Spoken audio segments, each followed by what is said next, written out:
Welcome to Suman TV Karimnagar. కరీంనగర్లో missing అయిన బాలిక కథ సుఖాంతమైంది. బుధవారం ఉదయం నగరంలోని బైపాస్ ప్రాంతంలో అదృశ్యమైన విశిష్ట శుక్రవారం సికింద్రాబాద్లో ప్రత్యక్షమైంది.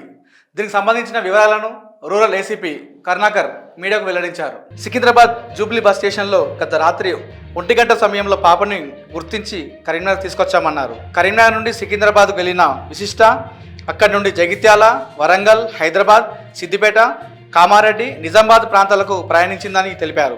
గత రాత్రి మళ్లీ జూబ్లీకి రాగానే కరీంనగర్ రూరల్ పోలీసులు గుర్తించారన్నారు. బస్సులో ప్రయాణికులు ఇచ్చిన సమాచారం మేరకు బాలికను ట్రేస్ చేసినట్టు తెలిపారు.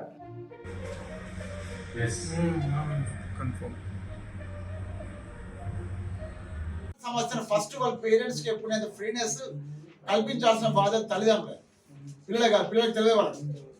సో నేను ముఖ్యంగా పేరెంట్స్కి అదే చెప్తున్నా, దయచేసి మీ పిల్లలతో ఫ్రెండ్లీగా ఉండండి.